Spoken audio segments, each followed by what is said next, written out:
Hello and welcome back to Hollowponds Solo Sagas, where we are continuing to play Savage Worlds Rifts, the 80s to 90s post-apocalyptic world of magic and massive monsters GME. First pass has gone to the members of the Patreon. So if you're a member of the Patreon, bottom tier, well, there's two tiers. One is a consultancy tier, where there's only 4 positions for it, I think 4, and it's incredibly expensive. Wow. It's not incredibly expensive because you'll get my sole attention as technically your consultant. So it's basically priced at that.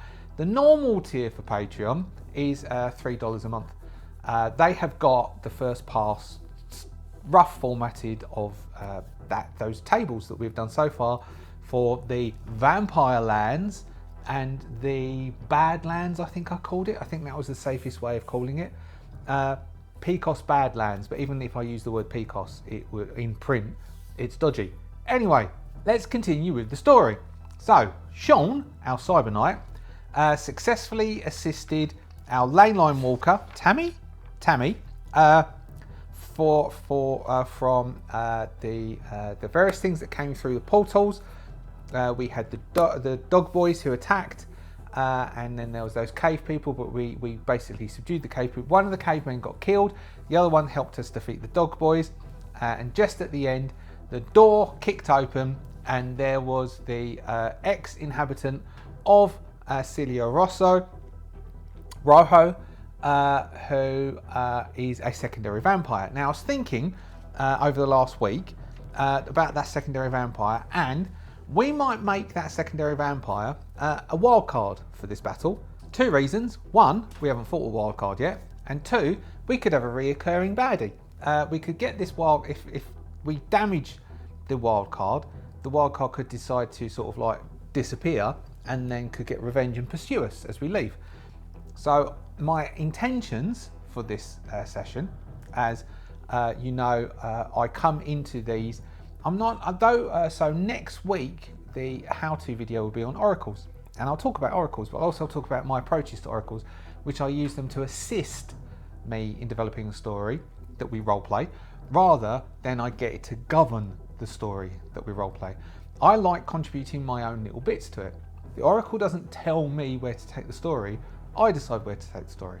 So, what we have in this is we have an overall arc of today's episode. Now, where I'd like it to go is I'd like it to end with possibly the caveman and Tammy the Walker getting onto the trader, Tommy Boy. I won't even need to look that up, I remember that. Tommy Boy's car, and travelling into the Badlands. So as we go towards Castle Refuge. That is what I would like, and I would like the secondary vampire to survive and disappear so we can fight them. Whether that happens or not, I don't know, because I'll go with whatever the outcome is, but that's where I'd like this story to go in my head. I think that would be a good next arc to take us in, because we're always keeping an eye over our shoulder for this vampire who may be pursuing us. So, first off, we have the door gets kicked in, the vampire says, shall I give him I might give him a Benny. I'm going to give the vampire 1 Benny. We have 3 Bennies, the vampire has 1 Benny. I wasn't going to give him a Benny because I thought that might be dangerous and we might get our asses well and truly kicked if I give the vampire a Benny. But we'll give the vampire a Benny. So the door gets kicked in and the vampire says, am I invited in? I think is how I finished it. And before we just quickly do that, we do owe Sean an advancement. So we'll give Sean a quick advancement before we do that to help him out in this fight. So we can give Sean a new edge, increase a skill, increase 2 skills that are lower than the linked attribute, increase 1 skill, 1 attribute die. Maybe we'll increase an attribute die. Let's increase his strength. So we're going to increase the strength die from a D4 to a D6, which means that our damage is a D6 plus 2D8 for the sword. So, kicks in the door. We will do, shall we have all of, so the caveman will join in. We've got our ley line walker, we have our secondary vampire. The secondary vampire has a pistol in hand, has his longsword in his other hand, dressed in leathers, We'll have him, the secondary vampire looks like this. I think that's a she, but the vampire is androgynous. He's going to kick in the door, and we will have, vampire goes on an 8. V on an 8. Sean on a 3. Leyline Walker on a 9. And the Caveman on a 2. So we will have our Leyline Walker goes first. The Leyline Walker will, so he's kicked in the door. I think the Leyline Walker is going to kick off by, what can the Walker do? The Walker is going to kick off by casting Deflection on herself to try and help herself. She does not have a wild die. She just has her, I think it's her smarts, because this is magical based, rather psionically based. So she gets a D10, that's a 4, which means she gets +2 to her parry, which gives her a parry of 7. So she does that on her turn. That's all she does. Then we have the vampire. The vampire is going to move into the room. Now, so it's a biggish room. We've got the stone in the middle is glowing. We've got lots of ley line energy going around. The Walker could actually tap into it, but then I'll have to read those rules. The vampire is going to attempt to shoot at Sean, who is the clear one to shoot at, whilst moving across and into cover. So doing a normal move and trying to shoot at Sean. We would do, so it's a shot, which is a over a 4. This thing has a shooting of a D6 and a 6. That's the wild die, that's the 6. So we have our clock of events has reset to having 4 clear events, as this vampire that we don't know the name yet, but we will be told it by the end of this, attempts to shoot at Sean. Moving is all right, no real cover. It's just a 4s, isn't it, to hit?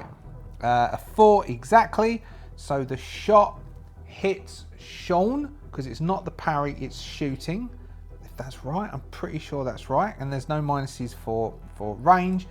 And that does 3d6, and it's got 3 piercing, which means that it only takes to a 9. So Sean's toughness is 9. So we've got 3d6. Sean has a 9 toughness. That is, Sean is shaken. So Sean is shaken as the bullet hits across his armor, knocks him to the side. He's quite surprised at being shot, and the vampire dives to the other side of the room to try and get some form of cover from any ranged attacks. Sean is shaken, and so Sean needs to make a spirit roll to relieve from shaken. Sean has a D8 for spirit. Sean gets, definitely, both of those explode. Sean gets a a hit and a raise. I don't think you get anything for relieving shaken with a raise, but it does mean he can act. Sean is going to free action activate his sword. He will then do a double action, as he always does. He is going to attempt to get deflection up to get his shield up, and then he is going to pursue the vampire and try and hit the vampire. We can say that if Sean can make some form of athletics roll, which he doesn't have, so it's just his agility, then an agility roll, he can get to, or it's a D4 for athletics, isn't it? It's minimum, I think it is. He can then get across to him to then do an attack to the vampire, the androgynous vampire. So first off, Sean is going to do a spirit roll for psionics to a D8 and a D6 to attempt to trigger deflection. He gets a success, so Sean's parry is now a 9. Sean is going to get into close range, attempt to get into close range with the vampire, which is a D6 and a D4 we give it. He needs to get a 4 to hit, a 6 and a 2, which is an 8, which is a raise. So we will give him a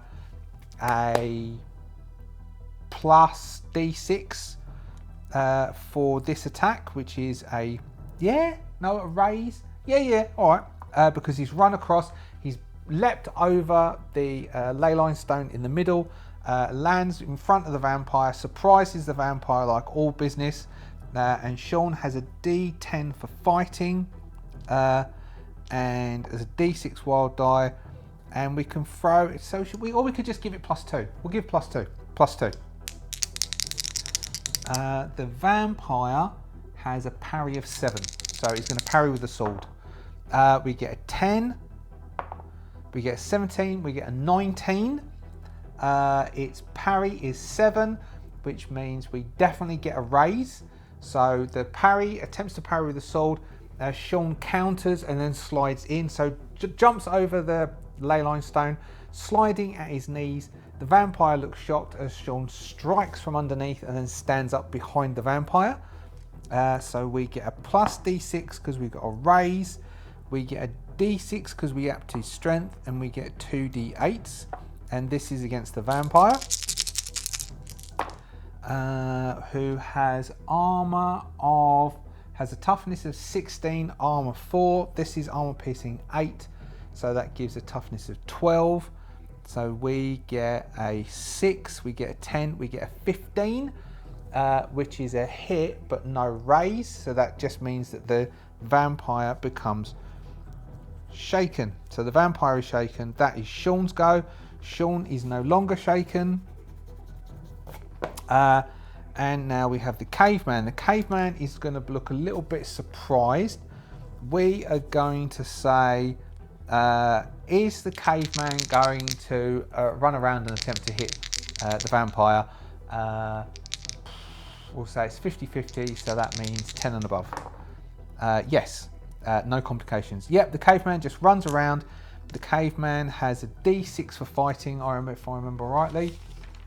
We'll have to write the caveman out if he does come. It's a D6 for fighting. He gets a 2. So the vampire dodges his blows. He comes around, going whoa, and charges in with a 2-handed club. And the vampire dodges. That is the end of first round. We are going to count rounds, and if we get to round 5, we are going to make the vampire jump out of a window. Vampire goes on a 7. Sean goes on a 5. Leyline Walker goes on a jack. Caveman goes on a 9. So we've got Leyline Walker, Caveman, Vampire, Sean. Leyline Walker.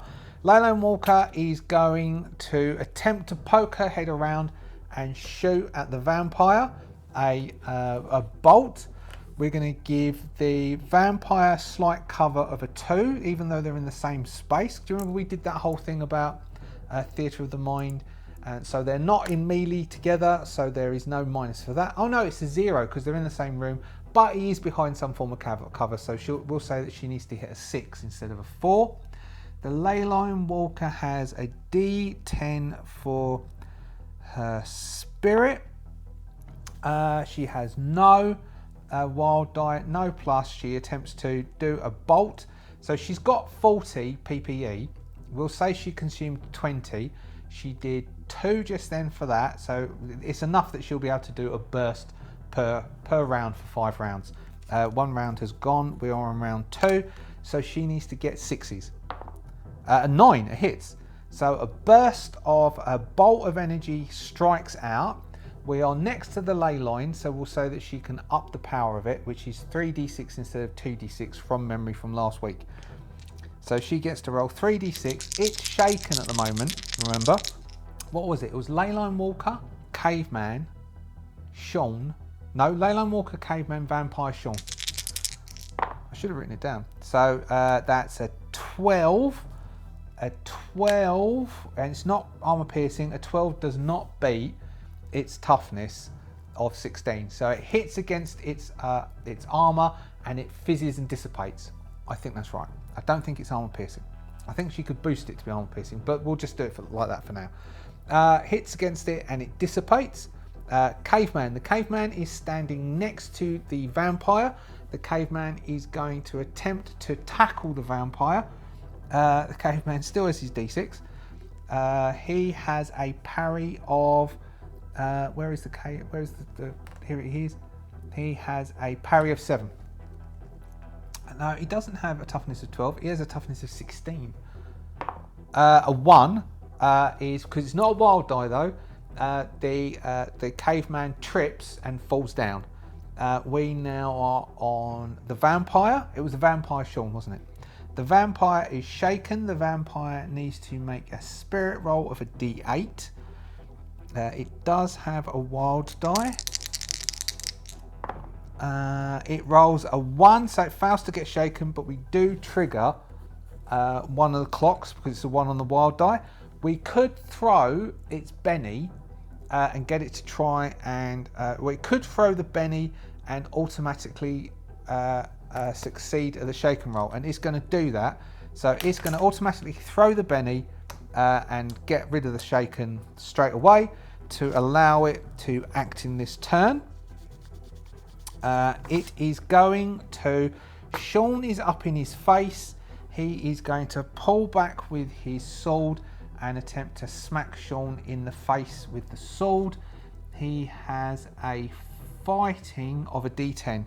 So the vampire has a D10. Where's a rubbish D10? A D10 and D6 because it's a wild die. He gets a 1 and a 5. The 5 does not beat Sean's 9 parry. He has already thrown away his Benny to get rid of the shaken. So the vampire slashes at Sean with its sword and Sean raises his shield. The vampire would then attempt to leg it. The vampire is going to attempt to leg it, which is an agility roll. A D8, D6. He's going to attempt to get into cover again, away from Sean. He succeeds with a hit and moves away from Sean, so Sean does not get to try and strike the vampire, and Sean is going to have to close with the vampire. So basically, so the vampire can create distance from Sean.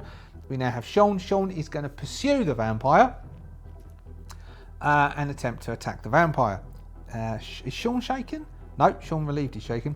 Sean has a D10 and a D8, D6 for a wild die. Sean is with his sword. Sean is going to attempt to... Sean is going to charge in with shield. So we'll do it the same as if it's a fighting attack with the sword, but he's going to try and do a shield charge and knock the vampire to his feet to make it easier to fight the vampire. A 9, and where is the vampire's tough? Parry of 7 means he hits the vampire, no raise, meaning we do a D6 and 2d8 damage as we charge into the vampire.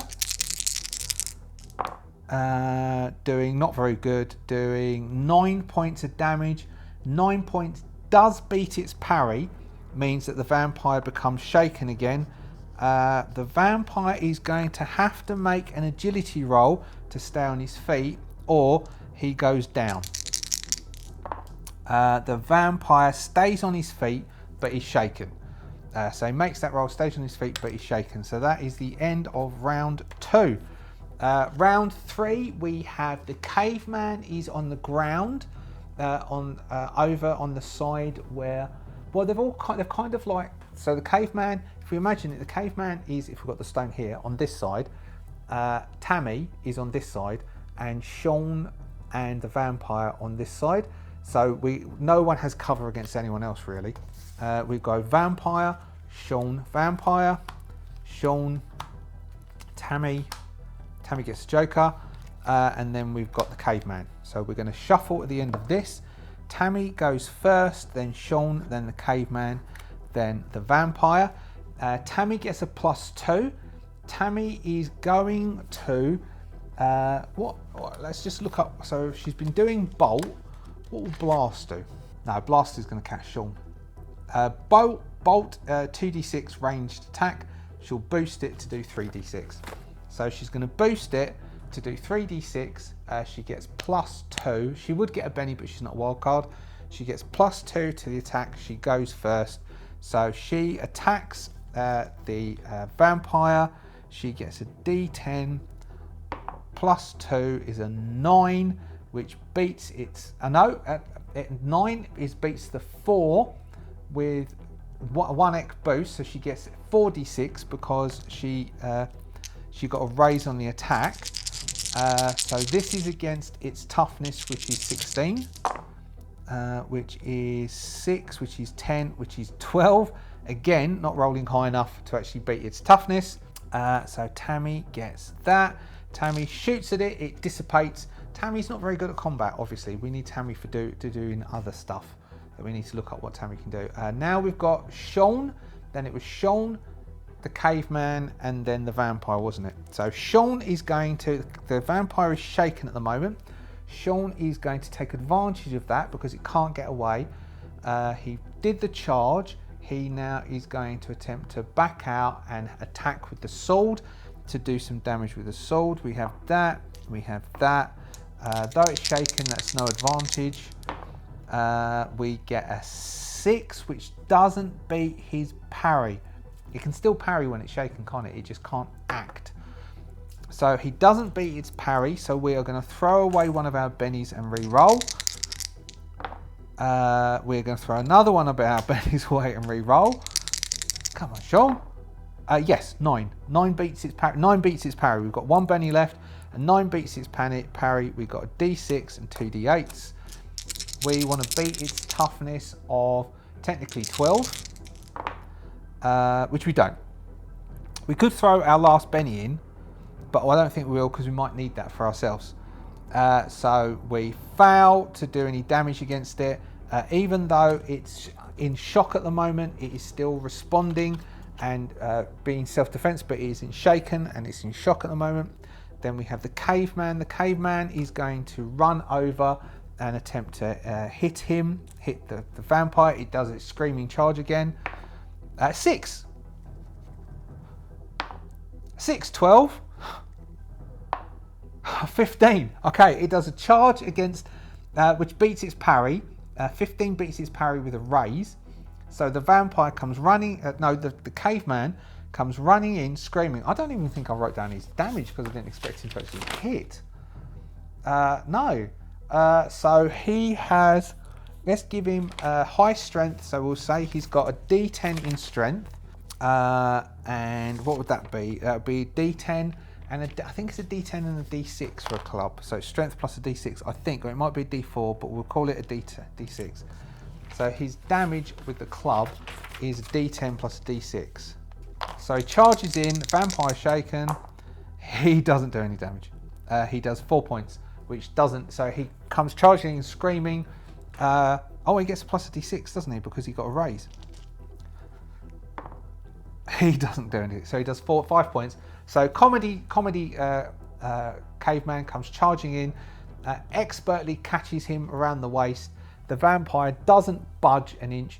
The caveman spins around and goes flying off behind him because he did no damage to him. Vampire? Pretty sure vampire. Vampire now goes. The vampire has got shaken.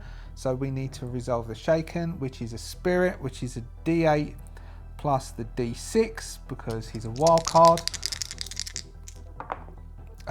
Failing. So he doesn't beat shaken. So at the moment he's still stunned and shaken.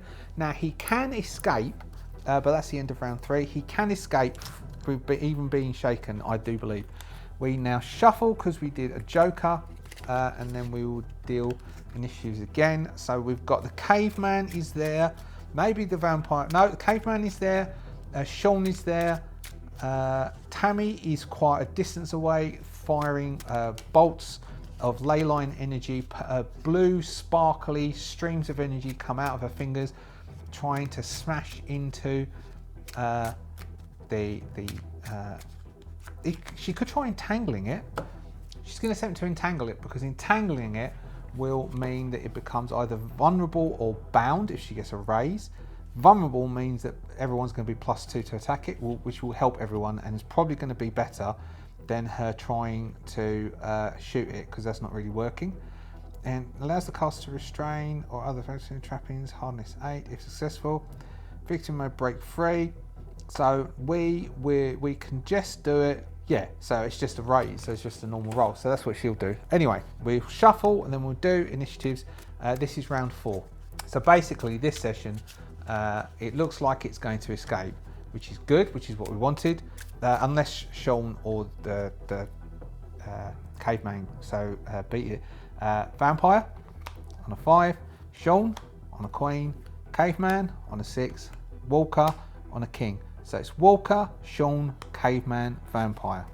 Walker, Sean, caveman, vampire. The Walker is going to attempt to entangle the vampire. She will focus, she begins to chant, she starts to funnel the ley line energy across. The ley line energy comes under the ground, under the vampire, and begins to entwine around its body and its legs, hopefully hindering it. She has a 3, which is a fail, clearly. And he begins to kick at these streams of ley line energy as they're twining up around, and it dissipates. And she says, "Bugger!" Then we have, what did we have? We had Sean, caveman, vampire. Sean is going to come and try and strike the vampire, who is still shaken. Sean has a D10. Maybe Sean, actually, first off, Sean's going to do 2 things. First off, Sean is going to attempt to do a persuasion roll and hopefully catch it unawares to give him an advantage of +2. It has a smarts of a D8 and it will have a D6. We'll give that the D6, and Sean has a persuasion of D6. Sean's never going to persuade this thing. Do I have another D6? I don't. So we'll do Sean's first, and then we'll do its. So Sean is going to try and persuade it. We could. We've got charismatic, so that means we can re-roll this for free. So Sean gets. We're going to re-roll that for free, which means that wild die doesn't count for this one. No. So we got a 4. So Sean gets a 4. So Sean gets 1 hit to try and distract it. It has a D8. So Sean gets 1 hit. If it gets a hit, then Sean doesn't distract it. No, it doesn't. And it can't re-roll. Okay, so Sean is talking to it. It's distracted. Sean gets a +2, but so does the caveman get a +2 because it's distracted. But Sean gets a -2 for his next action, which is to try and hit it. I think this is right. If this is wrong, do say. So this negates both. Sean tries to hit it. Sean, both of those explode. That now explodes. So that was a 13. This is now a 12. So we've got a 16 from the wild die. It beats the 13 from the normal die. So we have a 16, which beats its parry with a raise. So it is distracted as Sean is talking at it. We get a +1 for the raise, +1 D6 for the strength, and 2 D8 for the psychic sword. It has a toughness technically of 12 because we have armor piercing. We get 10, 12, and an 8, which is 16, and a 2, which is 18. So we get 28, we get 30, we get 30, minus the 12 of its armor gives us an 18, which gives us 4, 8, 12, 3 raises, which means that we would defeat it. Now, it is a wild card because then we're giving it multiple wounds. It is a wild card, and so we could let it run away, or we could just defeat it and then we won't have what I wanted. So I'm going to say it's very likely, which is, what's that? So we'll let the table decide. It's very likely, which is 6s or higher, that this thing is going to peg it out the window, and we have still defeated it, but it's got away, which means that Sean gets another advancement next session. So 6s or higher, and it's run. 15 and no complication. So we do what technically would be a killing blow, but we can pull out. I can justify this like anyone's business, because this thing has fast regeneration, which means that every round it should have been rolling to heal anyway. It has immunities for everything under the sun. It's invulnerable to everything, even those things causing mega damage. All it does is it ends up making it be shaken. It can turn into a mist form, all sorts of things. And so instead of us killing it, we are going, can it just turn into a mist form? Can turn into a mist form with an action and a psionics roll at -2. It is its turn next. We're going to give it a psionic, otherwise it's going to attempt to do a mist form and then bugger off, or it will then just jump through a window. But Sean can get a shot on it, and if he does shoot it, like get a hit on it, if he does hit it, we'll say it's lost an arm or it's lost something, which would make it really angry. But otherwise, it's going to turn to mist and disappear. Its psionics is its spirit, which is a D8. So it's got a D6 because it's a wild die. It's got a D8. It needs to get a 6 because it's at -2. It gets a 5, which fails. So it's in physical form as it jumps through the window. Sean is going to be able to get a hit on it as it jumps through the window. Sean, well, that ticks that on. Sean fails to get a strike to it because he only rolls. Oh no, he's going to chuck his final Benny away because this is the end of the session anyway. Final set Benny to get another shot, which means that one might not count, but we might count it as 6. A 6 wouldn't hit it, is it? Because it's got a parry of 7. It has a parry of 7. So Sean just swishes the air as it dives through. We didn't get that second clock tick because we re-rolled instead. And it dives out the window, screaming, "I will get revenge," as it dives out the window. And we have created, wedged it into the story, someone who can pursue us. All right, so dust settles. Sean is going to go over and help the caveman. No one actually got injured for that, but Sean is going to roll healing and see if Sean can do something to patch up the caveman. He's all bruised up. Yeah, all doubles. So that gave us a 7 and a 9. So a hit and a raise. So Sean goes over and tends the caveman. The caveman is a bit confused. We are going to talk to, everything basically settled. The ley line has come up. The elder will come in and say, the elder's going to run in with a group of the security, like the guards, all like armed up and ready to help defeat the vampire who's now been dealt with and has disappeared. They are going to say that person's name his name is Juanito Roja, R-O-J-A. I think that's Roja. Juanito Roja is the secondary vampire. I'll include a list of names of people from this town in that GME because it'll be easier, won't it? So we're told that Juanito Rojo is the name of the secondary vampire. They have been acting weird. They've been acting weird. They've not been behaving normally. They've not normally been seen by the day. People are starting to get suspicious.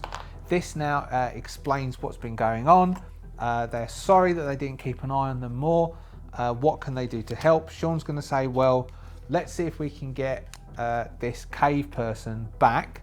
Now, can we? I want it to be unlikely. It's unlikely if we can get the caveman back, which is 12s and above. 11. But it's unlikely we can't get it back. But the ley line walker says there is a big ley line point, big ley line nexus in Pecos Empire. If we can get there, we should be able to generate enough force and I should be able to hone in and send him home. There we go. That gives us a reason for the ley line walker, the caveman, to go to Pecos Empire with Sean. Sean says, that's cool because I'm going there anyway. That's where we will have Tommy Boy, who is the trader. Tommy Boy is going to say, well, look, I'm returning back in that direction. If you want to travel with me as additional security, we can travel through the Pecos Empire next two sessions, and then we will pick where we're going next on towards Castle Refuge. I don't know if I can take you further, but I should just definitely be able to take you to the far border of Pecos Empire. And then we have them going off. So we'll end that session with everyone being thankful in the town. There is far more people looking far happier. There is an electrified fence now surrounding the town, being powered by the ley line.